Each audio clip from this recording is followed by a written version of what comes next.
성취하셨죠.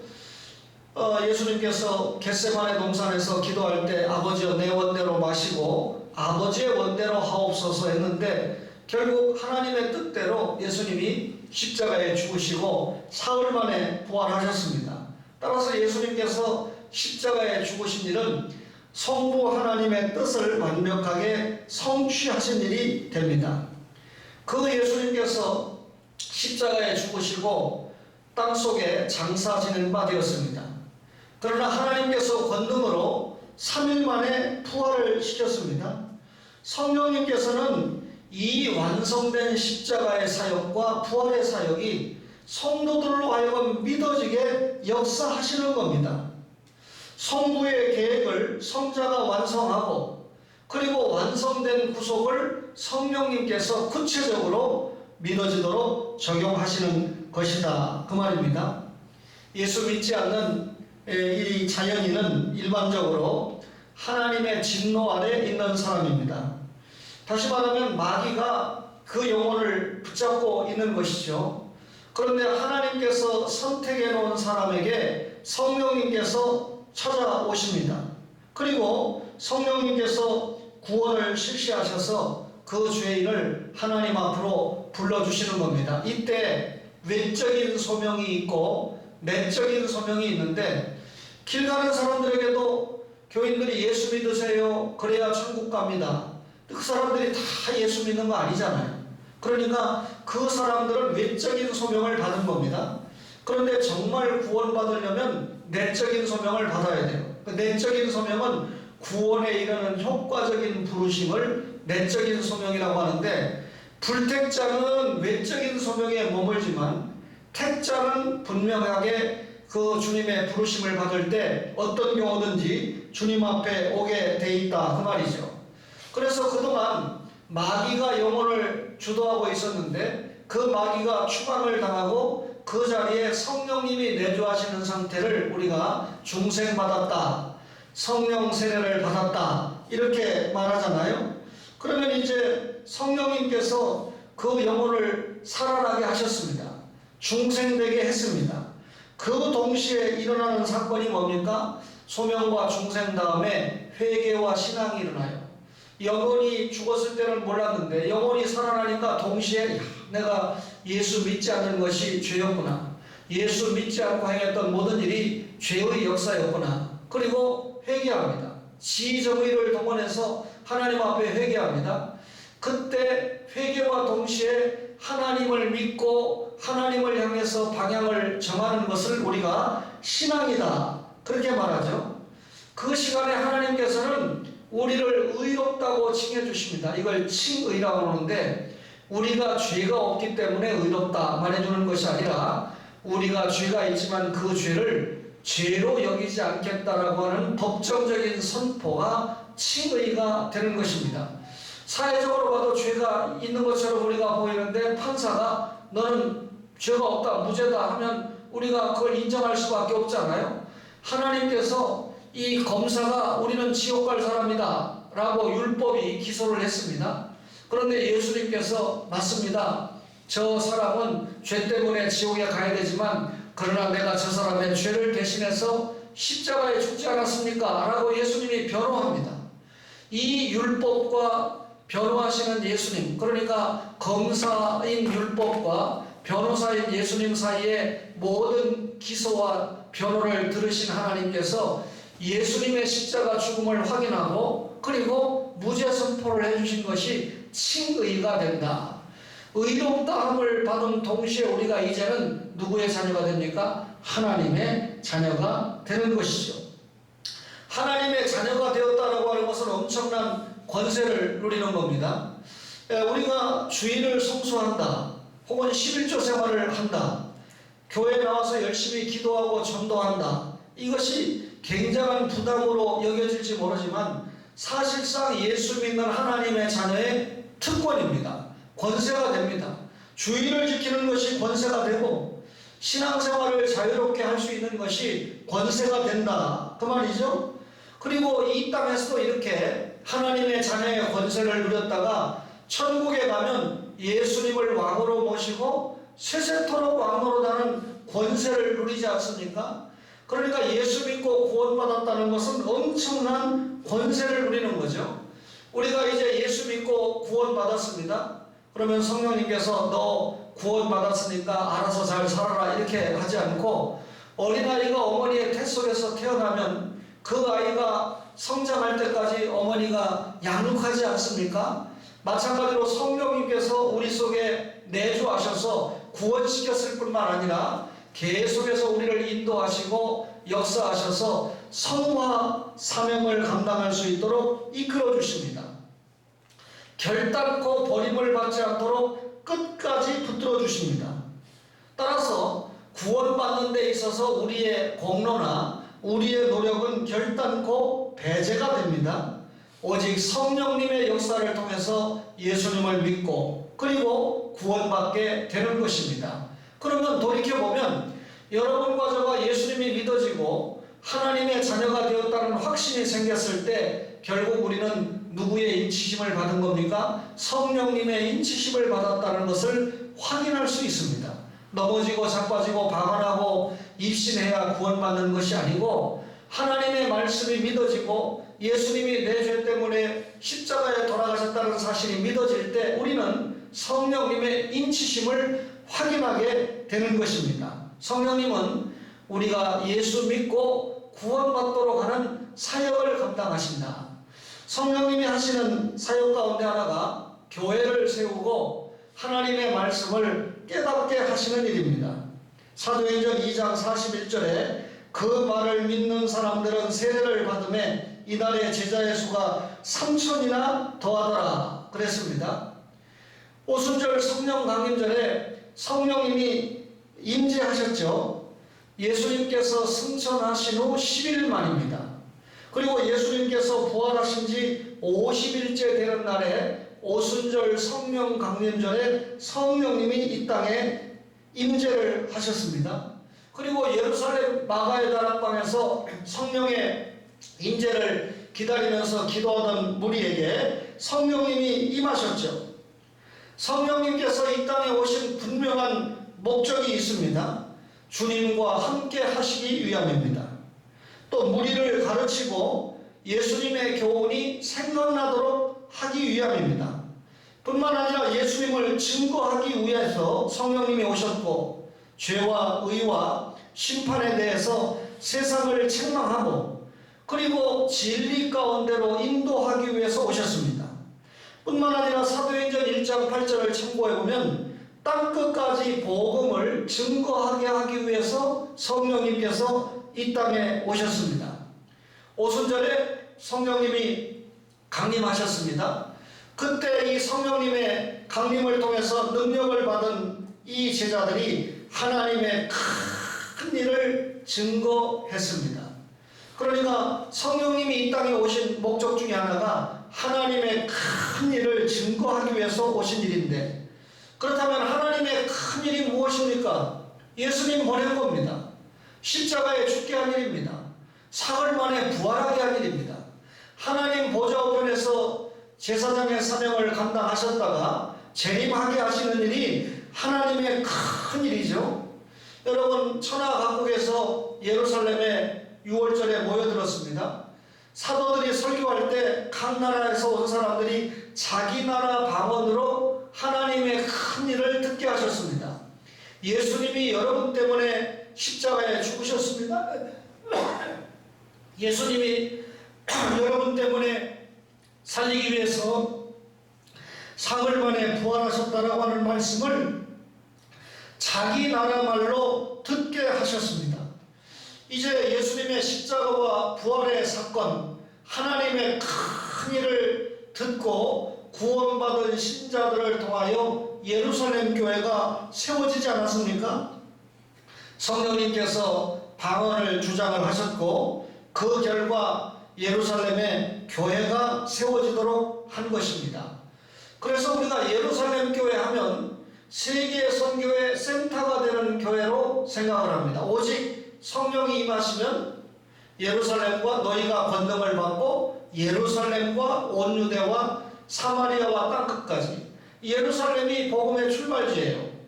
예수님이 십자가에 죽으신 곳도 예루살렘이고 사흘 만에 부활한 곳도 예루살렘입니다. 그곳에 최초로 예루살렘 교회가 세워졌습니다. 그러면 예루살렘을 출발해서 땅끝까지 예수님의 복음이 가야 됩니다. 당연히 예루살렘 교회는 세계 선교의 센터가 되는 교회로 세움을 받았다는 것이죠. 사도행전을 읽어보면 예루살렘부터 온 유대와 사마리아를 거쳐서 땅끝까지 복음이 진행이 되고 전파가 되고 그리고 교회가 세워지는 역사가 사도행전에 기록된 것을 알 수가 있어요. 그런데 우리가 예루살렘 교회를 가만히 살펴보면 이 구제 문제 때문에 헬라파 과부들과 히브리파 과부들의 구제 문제 때문에 선교하는 일에는 열심을 내지 못하고 교회 안에 분쟁이 일어나서 7 집사를 세우게 되잖아요. 교회가 선교하지 않으면 어려움을 당하게 되어 있습니다. 초대 예루살렘 교회 최고의 집사님 가운데 한 분이 스데반 집사님이잖아요. 그분이 남긴 설교는 어떤 분도 그런 설교를 하기 어려울 정도로 하나님의 언약을 확실하게 꿰고 신구약을 망라하면서 하나님의 말씀을 잘 전한 집사님이었습니다. 설교를 제일 잘한 집사님이었지만 결과는 돌에 맞아 죽는 일이었습니다. 목사님 은혜 받았습니다. 설교가 최고입니다. 라고 하는 것도 좋은 일이겠지만 좋은 설교, 하나님의 뜻에 합한 설교를 전하는 목사에게는 순교가 기다리고 있다는 고난이 기다리고 있다는 것을 말씀을 통해서 보여주고 있습니다. 여러분 예루살렘 교회가 선교 안 하니까 집사님이 순교를 당했잖아요. 예수 믿는 사람, 예수 말씀 전하는 사람에게 어려움이 찾아왔다는 뜻입니다. 그때 스데반은 돌에 맞아 순교했지만 옆으로 피난간, 구브로, 버리에, 안디옥까지 피난간 성도들에 의해서 교회가 세워지고 이방 선교의 센터가 되는 수리아 안디옥 교회가 그렇게 해서 세워지지 않습니까? 그리고 여러분이 잘 아시는 것처럼 복음이 예루살렘에서 온 유대와 사마리아를 거쳐서 땅끝까지 가야 되는데 초대 7 집사 가운데 빌립 집사가 사마리아에 가서 복음을 전했어요. 사마리아는 유대인들이 생각할 때 완전한 개처럼 여기는 그런 사람들 아닙니까? 그런데 그런 곳에 유대인인 빌립 집사가 가서 복음을 전했다. 놀라운 일입니다. 사도행전 10장 이하에 보면 베드로가 이탈리아대 군대 장교인 고넬료를 만나서 복음을 전함으로 가이사라의 교회가 세워지지 않습니까? 베드로가 유대인들이 개처럼 여기는 이방인을 만나서 하나님의 복음을 전했다. 놀라운 역사가 이루어지는 일입니다. 나중에 보니까 바울이 안디옥에서 파송을 받아서 유럽의 첫 교회인 빌립보 교회를 세웠죠. 이어서 데살로니가 교회, 고린도 교회, 에베소 교회를 계속해서 세워가지 않습니까? 그런데 중요한 것은 성령님이 빌립을 붙잡고 사마리아에, 성령님이 베드로를 붙잡고 가이사라에, 성령님이 바울을 붙잡고 빌립보, 유럽의 복음을 전하도록 하신 겁니다. 잘 아시는 것처럼 바울은 원래 어디에 가서 복음을 전하려고 했습니까? 소아시아에 가서 복음을 전하려고 했는데 성령님이 마게도니아 사람 하나를 보내가지고 이 강을 건너와 우리를 도우라 해서 소아시아가 아닌 유럽에 가서 먼저 복음을 전하도록 했잖아요. 복음을 전하는 코스를 누가 주장한다는 겁니까? 성령님이 주장을 하신다. 그 말입니다. 성자께서 제자들을 양육하신 것처럼 성령님께서는 그 말씀을 교회로 하여금 깨닫게 하십니다. 교회가 건물이 아니고 성도들이지 않습니까? 그래서 요한복음 14장 26절에 보혜사 곧 아버지께서 내 이름으로 보내실 성령 그가 너희에게 모든 것을 가르치시고 내가 너희에게 말한 모든 것을 생각나게 하시리라. 예수님께서 하신 말씀을 성령님이 가르치시고 그리고 너희에게 말한 모든 것을 성령님이 생각나게 하신다. 그랬습니다. 성령님은 교회를 세우시고 하나님의 말씀을 깨닫게 하신다. 그 말입니다. 여러분과 저가 하나님의 말씀을 잘 깨닫고 있다면 누가 내 속에서 강력하게 역사하시는 겁니까? 성령님이 역사하시는 거예요. 제가 지금 계속해서 영상 강의를 외국어 대학생들에게 하고 들은 강의를 이렇게 과제를 받고 있는데 학교에서 대면 강의를 하면 제가 교재를 줘요. 그러니까 강의를 잘 못 들었어도 과제를 내라 그러면 교재를 보고 요약을 해서 낼 수 있는데 과제를 전혀 지금 주지 않은 상태입니다. 그러니까 여러분들이 설교를 듣는 것처럼 그들도 제 영상 강의만 듣고 자기가 요약을 해서 과제를 내야 됩니다. 그런데 제가 과제를 받아보면 정말 성령님의 인도를 받는 학생과 그렇지 않은 학생이 확실하게 구별이 되는 것을 제가 느낄 수가 있습니다. 무슨 말인지 이해가 되시죠? 똑같은 시간에 똑같은 강의, 똑같은 설교를 들었는데 가슴속에 느껴지고 그리고 새기고 생활에 옮기는 정도가 확연하게 다르다 그 말입니다. 따라서 믿음이 있다는 말은 우선 말씀을 잘 깨달았다는 뜻입니다. 근데 거기서 끝나지 않고 깨달은 말씀을 생활 현장에서 신앙생활을 일치시키는 사람이 믿음이 있는 사람이다 그 말이죠. 성령님께서 하신 사역 가운데 중요한 마지막이 성경을 기록하신 사역입니다. 디모데후서 3장 16절에 모든 성경은 하나님의 감동으로 된 것으로 그랬어요. 베드로후서 1장 21절에는 예언은 언제든지 사람의 뜻으로 낸 것이 아니요 오직 성령의 감동하심을 입은 사람들이 하나님께 받아 말하는 것이니라 그랬습니다. 창세기부터 여러분 신명기까지 5권의 성경을 우리가 율법서라고 말하지만 다른 말로 뭐라고 합니까? 모세오경이다. 왜 모세오경이라고 그러죠? 5권의 성경을 누가 기록했다? 모세가 기록했다. 그런 의미죠. 그러면 구약 성경의 마지막 성경인 말라기는 누가 기록했습니까? 말라키 선지자가 기록했기 때문에 말라기라는 이름을 붙였습니다. 신약 성경의 첫 성경인 마태복음은 마태가 기록했어요. 마지막 성경인 요한계시록은 사도 요한이 기록을 했습니다. 그러면 창세기를 기록한 모세와 마지막 성경인 요한계시록을 기록한 사도 요한과는 대략 1600년의 시차가 있습니다. 그래서 창세기와 요한계시록까지 완성이 되는데 1600년 정도가 걸렸고 그리고 이 66권의 성경을 기록하는데 40명 정도의 성경 기록자가 동원이 되었습니다. 시편을 한번 생각해 볼까요? 시편은 모세가 기록한 한 권의 시편이 있고 또 이 바벨론의 포로 생활을 마치고 돌아올 때 기록했던 에스라가 기록한 성경이 있습니다. 모세가 기록한 성경은 시편 90편이고 에스라가 기록한 성경은 시편 126편인데 모세와 에스라 사이에는 1100년의 간격이 존재합니다. 그러면 시편 한 권이 완성되는데 1100년이 걸렸다는 말이잖아요. 성경 전체가 완성되는데 1600년이 걸렸다는 말입니다. 그럼에도 불구하고 성경은 하나님의 말씀이고 그럼에도 불구하고 성경은 예수님이 주인공입니다. 창세기도 예수 이야기고 요한계시록도 예수 이야기입니다. 구약 전체가 예수님이 오신다 예언이고 신약 전체가 예수님이 오셨다 성취 모두 다 예수님에 대한 기록입니다. 구약 성경을 읽을 때 이스라엘의 역사가 계속해서 나오니까 조금 짜증을 내는 사람이 있어요. 그러나 이스라엘 역사를 소개하는 것은 그들을 성민이라고 하잖아요. 하나님께서 이스라엘을 뽑아서 그 이스라엘의 역사를 통해서 무슨 뜻을 계시하는 겁니까? 하나님 뜻, 하나님 나라의 역사를 계시하시는 겁니다. 그러니까 이스라엘의 역사를 통해서 우리가 하나님의 나라의 역사를 보는데 이스라엘 나라는 예수님을 준비하는 나라로 사용받은 거예요. 따라서 이스라엘의 역사를 보면서 예수님이 오시는 역사를 우리가 영안을 가지고 보고 해석하는 것이 너무나 중요하다 그 말이죠. 그러면 성경은 누구를 통해서 통일되어 있습니까? 예수 그리스도를 통해서 구약도 신약도 통일되어 있는 성경이다. 따라서 성경은 예수님에 관한 기록입니다. 어떻게 이런 일이 가능했을까요?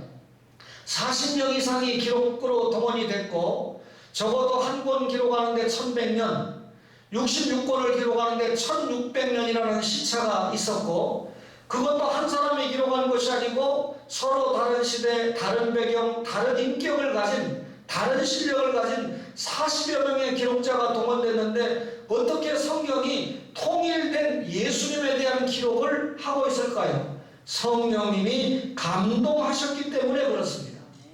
성령님께서 야 적어라 태초에 쓰니까 하나님이 이렇게 하신 게 아니고 모세와 마태와 같은 기록자들의 인격과 실력과 은사와 배경과 그 모든 것을 감동을 해서 성경을 기록하게 했다는 겁니다. 한자 한자 불러주고 쓰게 한 것이 아니고 구체적으로 성경을 기록한 사람들의 모든 것을 감동을 해서 기록했다는 거예요.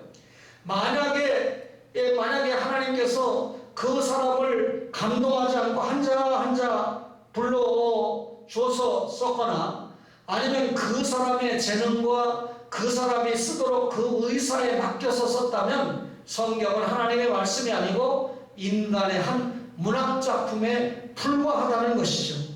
그러나 성경은 하나님의 감동으로 된 것이다. 예언은 사사로이 된 것이 아니고 하나님의 감동을 입은 그런 선지자와 사도들이 기록을 했다. 그래서 우리가 참 선지자, 참 사도 그러면 성령의 감동을 입은 사람이다. 성령의 감동을 입은 사람은요, 생활도 감동을 입은 사람답게 생활을 합니다. 역사 이래 성경 말씀을 가장 깊게 깨달았다고 하는 칼빈은 성경은 성령이 증명한다. 무슨 말이죠? 성경을 기록하신 분이 성령님이니까 그 성경을 성령님이 증명한다. 간단하게 그렇게 압축을 했습니다.